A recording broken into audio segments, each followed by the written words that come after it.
This video was brought to you by BetterHelp.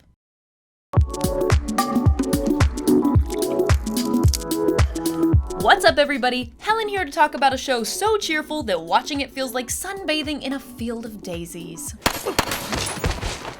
Oh, sorry, got that wrong. I meant Barry. This HBO offering from Bill Hader and Alec Berg is a masterclass in great acting, great writing, and great directing. And the show just finished its third season with the finale so stressful it should have come with a disclaimer for people with anxiety disorders. So now seemed like a good time to dig in. Here's the gist. Barry is a Marine turned hitman who wants to leave his violent past behind and pursue acting. Unfortunately, life keeps getting in the way, and he keeps having to do more murders to cover up his previous murders. Really relatable stuff for all of us. If I were to cold pitch this concept to you, you probably wouldn't guess that it would become one of the funniest shows on television, but somehow it has. I got a wife, a kid now. Look at this, look. Oh, that's crazy. He looks just like you, dude. I know. So what's going on? Are we all secretly sadists? Has Barry simply cracked the code on balancing brutal violence with offbeat humor? We'll investigate in this Wisecrack Edition why we laugh at Barry. And of course, major spoilers ahead for a show you really ought to watch.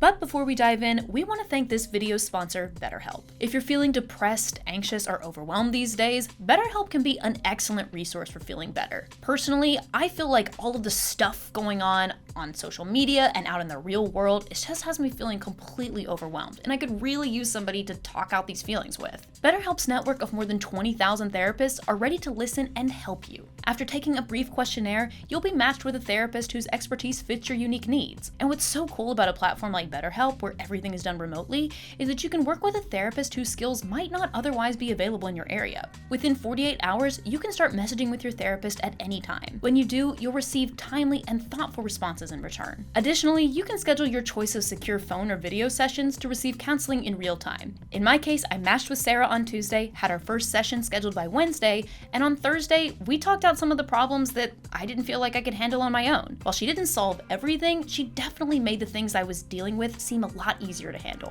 And if you and your therapist aren't a perfect match, it's easy and free to switch to a new one. So join the more than 2 million people who have taken charge of their mental health with BetterHelp by visiting betterhelp.com/wisecrack or click the link in the video description.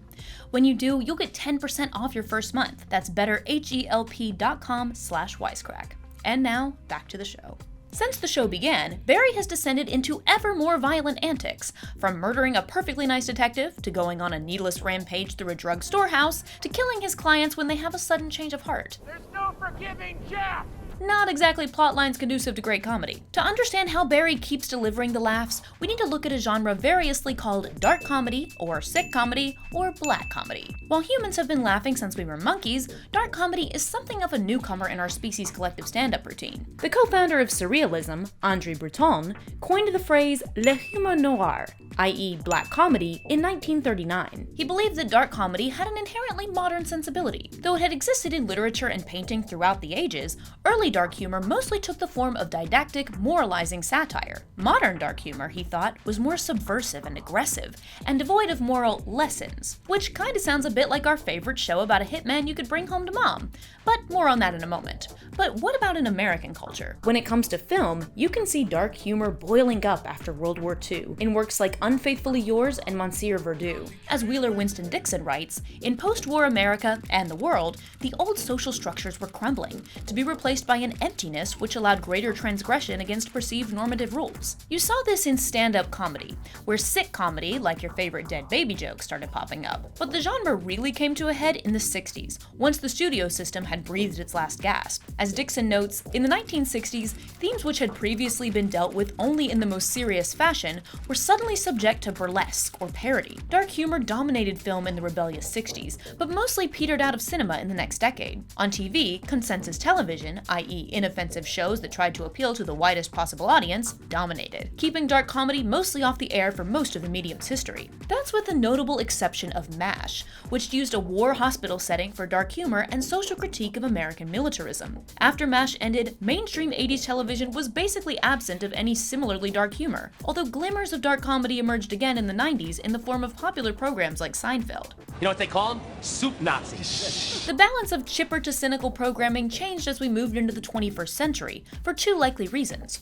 One, the rise of cable and later streaming allowed for greater creativity and innovation, as well as the opportunity to appeal to more niche audiences, i.e. people with twisted senses of humor. And two, 9/11 and the collective trauma surrounding it. Much like the aftermath of World War II, this collective trauma inspired a whole lot of dark comedy. Scholar Philip Skapansky argues that when it comes to dark comedy post 9/11, one of the genre's most significant roles was as Novocaine. By soothing the unpleasant feelings associated with events like 9/11, the sick humor of shows like Family Guy and South Park calloused the public in such a way that we could approach policy more rationally. Dark comedy, often political, dominated throughout the decade, but less explicitly political dark comedy arguably exploded across the mainstream in the 2000s and 2010s too. Think It's Always Sunny, BoJack Horseman, Curb Your Enthusiasm, Baskets, The Good Place, Rick and Morty, Archer, and so on.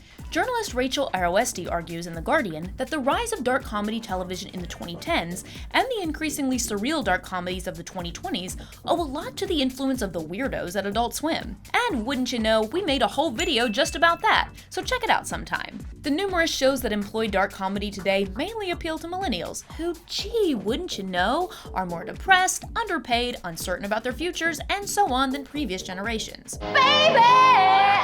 So Barry, which debuted in 2018, was the perfect show for a time. So now that we have context for Barry's delightfully twisted humor, it's worth looking at some of the tools it employs to make us laugh. Primary among them is something humor scholars variously call humorous incongruity or script incompatibility. And yes, once someone broke up with me citing script incompatibility. Humorous incongruity describes an irreconcilable conflict between two opposing things, whose sheer incompatibility incites laughter. Importantly, incongruities generally rely on some kind of transgression of norms. We see incongruity all over Barry, starting with the main character himself. Barry is a hitman who commits gruesome acts, but he's also weirdly innocent, all wide-eyed and earnest about becoming an actor. He's the perfect version of what J.L. Steinen calls the comic pathetic hero, or anti-hero, who is capable of suggesting complexity because he has implicitly two or more sides toward the spectator. He's a hitman and an aspiring, mediocre actor, and we respond to him differently depending on his behavior at any given moment. Pathetically, though desperate to be a better actor on stage, he's actually a pretty convincing one in his real life, managing to hide his identity from everyone around him. Steinen notes that the anti-hero often tends to assume universal qualities through the very individual and contradictory details that go to make him up. We can all relate on some level to wishing we could trade one talent in for something more glamorous, even if we've never buried a dead body on a hill. Because of his incongruity of character, Steinen explains, we respond with sympathy and criticism both. The other characters are similarly layered. Sally is a talented actor with a rich emotional life, but she's also so self-absorbed that it takes her forever to notice that she's dating a super-duper violent man. Sally, you're dating a violent guy. What? Hank is a ruthless mobster, but he's also gentle, kooky, inept, and devoted to Barry, which makes his attempts to be intimidating generally quite comedic. It's me. It's Hank. I know it's Hank. You know it. When he's confronted by a murderous Barry who deliberates on whether or not to kill him, the supreme tension of the scene is undercut by Hank vomiting in relief when Barry spares him. Hank. Oh my god. Oh my god. I vomited. Hank is really just the worst person to be a mobster, and the worst person for the job is almost always the funniest character. Hank's not wrong when he laments that, Real talk? I should not be manager of crime syndicate. I should be manager of hotel. Chain of hotels. Gene, too, is full of incongruities. He's pompous but pathetic. He genuinely cares about his students, but briskly charges them for his advice. Now I bill my private classes through another loan out. So I'm just gonna go and get that ledger. Maybe most hilariously, he's a revered and honestly pretty decent acting teacher who cannot f***ing act to save his life. Stella! Except when it really counts, of course. He knows everything, Barry. He knows you killed Janice. I'm so sorry. Just, let's get in the car and go. And Fuchs is a total opportunist and a user who also is devastated to realize that Barry no longer needs him. You're not even on his mind anymore. You're not a blimp on his radar. These characters all contain some inner contradiction, what Stein calls an incongruity of the solemn and the ridiculous. What's more, because the show doesn't encourage us to judge any of them, we're able to enjoy their hijinks without pesky things like morality getting in the way. That's in line with theater critic Walter Kerr's contention that, as a storyteller, it is better to make a man than to make a point. But Barry peddles heavily in incongruity even beyond the characters themselves. The world of the show is split between the self-centered ambitions of aspiring Hollywood actors and the brutality of the mobster underworld. And when those two worlds meet, there's ample opportunity for moments of pure incongruity. Like when Barry's Marine friends crash a party hosted by an actor most known for playing live-action Pinocchio. Both sides are rendered ridiculous by their clashing perspectives. Then there's the way mob life is presented. As with Barry's character, brutality is balanced with innocence. Like how Hank worries about finding the right heroin table for his stash house. I'm seeing dining room tables, I'm seeing coffee tables, but not sure how to look for the table that I need. No, it's for heroin. Or how the mobsters all enjoy Cristobal's self-help seminars. Cristobal, their leader, is guru mensch of highest order. Like baby Tony Robbins. The incongruity of mobsters collectively striving to be more actualized when their day-to-day job involves murder and drug trafficking never fails to make us laugh. Like the time Barry agrees to train Hank's army to pay back his debt and make them as deadly as he is. The innocent joy the men express as they train, Hey, boss! Did you see? is countered by our sickly knowledge that their new skills can only be used lethally. Or take the time in acting class when Barry confesses the story of his first kill. On its own, this story would simply be intense and disturbing. But it's coupled with the pathetic antics of his not very talented classmates, who try to act out what they imagine his experience might be. The incongruity between how they imagine his reaction to killing, that he felt immense guilt, Oh, God! I killed someone! is countered by the brutal reality of how he really felt, elated and ready to bro out. Very perfect!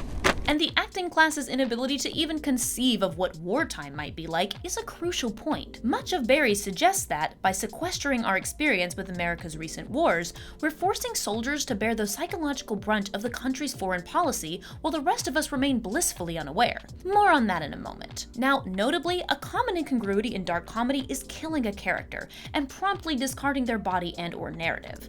They're never to be heard from again. The ramifications of their death go completely ignored. Here, the classic incongruity is between the seriousness of a human life being taken away and the nonchalance with which that deadly act is treated. Think Brad Pitt's death in the Coen brothers film Burn After Reading. Barry sometimes follows this role during the first 2 seasons. There are exceptions though, like when a father mourns his son's death at the hands of Barry's mobster friends, or the way Mr. Cousineau is plagued by the loss of Janice. Cancelled?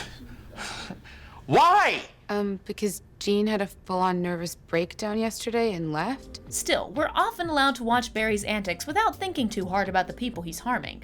We're even spared having to actually watch Janice die. But in the latest episodes, after Fuchs outs Barry as the killer to his victims' various relatives, the show keeps us laser focused on the consequences of his actions and the pain he's caused, not just to those he mercilessly killed, but to those who loved his victims. This is very unusual territory for a dark comedy, and we think that might be why some people have commented that this season feels less like a straight comedy. We'd argue that the show's ability to be more humane to its victims than your average dark comedy, while continuing to deliver laughs, is actually proof of its profound success. So what is Barry, and any dark comedy, effectively doing through its skewed use of humor? A lot of things at once, actually. According to scholars Chiara Buccaria and Luca Barra, controversial humor is a way to directly expose what happens in the world, to engage with the truth, to confront and to respond to a reality that is already in place. But at the same time, they note, to be funny, such humor necessarily exaggerates, distorts, and deforms such reality. For example, through hyperbole, irony, detachment, and emphasis,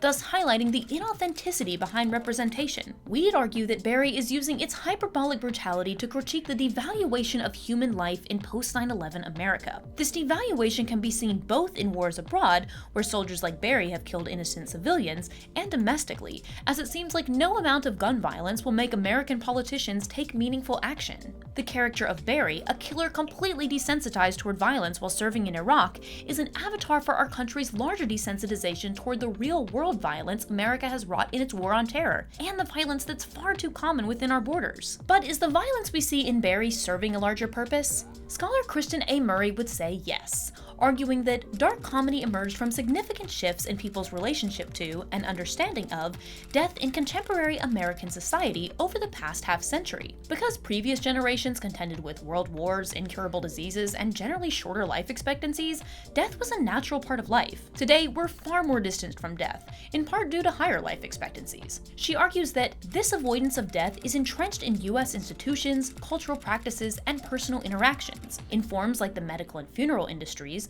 where only trained professionals actually confront death on a daily basis. As a result, death has become increasingly medicalized, secularized, and mediatized. One consequence of this is that death seems more conceptual than practical.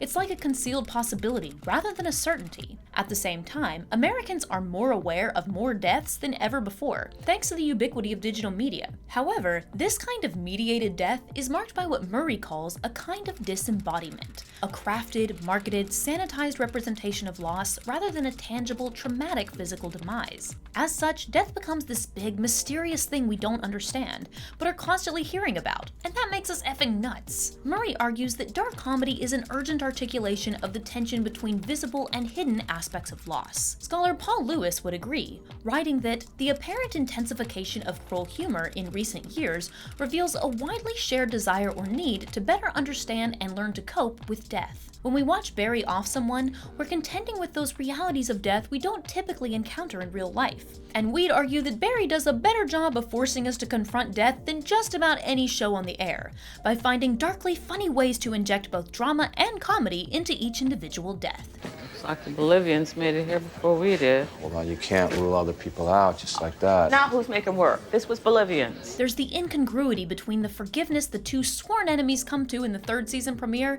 and Barry's deadly decision not to show them any mercy. There's the tragic irony of Ronnie surviving Barry's attack in season 2 and killing the jealous cop who put a hit on him, only to be shot dead by police backup. And there's the mirroring effect of two deaths in the finale, one which we can see but do not hear, and one which we can hear but do not see.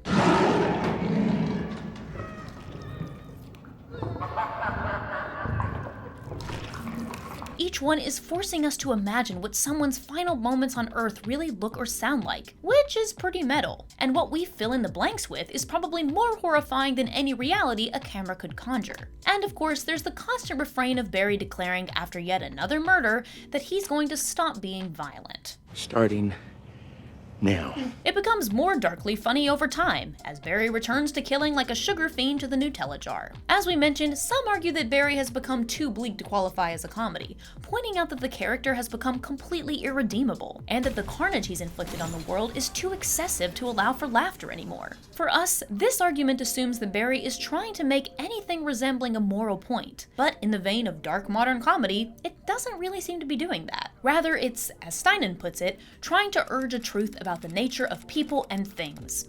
It's simply offering an unflinching look at a real phenomenon, the contemporary undervaluing of human life, and not letting us look away for a moment. As Dixon writes, black comedy at its best permits the audience not a single refuge or crutch. Not even the art itself is left available as a refuge in which the reader may seek aesthetic solace and meaning. There's no comfort to be found in Barry, as every laugh is tinged with darkness. And that's what makes it so good. As we've said, dark comedy has long existed in various forms, but in modern days, it seems to pop up during times of political and social turbulence, like the 1960s. Or, right now. Barry unveils the violence of our times, while also showing how it's papered over by mass media conglomerates who feed us hackneyed, dishonest narratives, no matter how funny their premise may be. But then she turns him to stone, but then she's still horny, so she sucks and then eats his dick. It renders death vivid, in a time when our only exposure to our own mortality comes via the 24-hour news cycle. At the same time, it forces us to reckon with America's culture of violence, all while being funny. To summarize a Socrates line from Plato's Symposium, real poets use tragedy and comedy both at once, and human life is experienced as a mix of the tragic and comedic. We'd argue that makes Hader and Berg nothing less than contemporary poets. But what do you guys think? Does Barry straddle tragedy and comedy while keeping its funny bone intact, or has the show gone too dark for chuckling? Let us know in the comments. Thanks to our patrons for all your support, and be sure to check out our revamped Patreon page. Shoot that subscribe button like there's a tiger in the other room, and don't forget to ring that bell. And as always, thanks for watching. Later.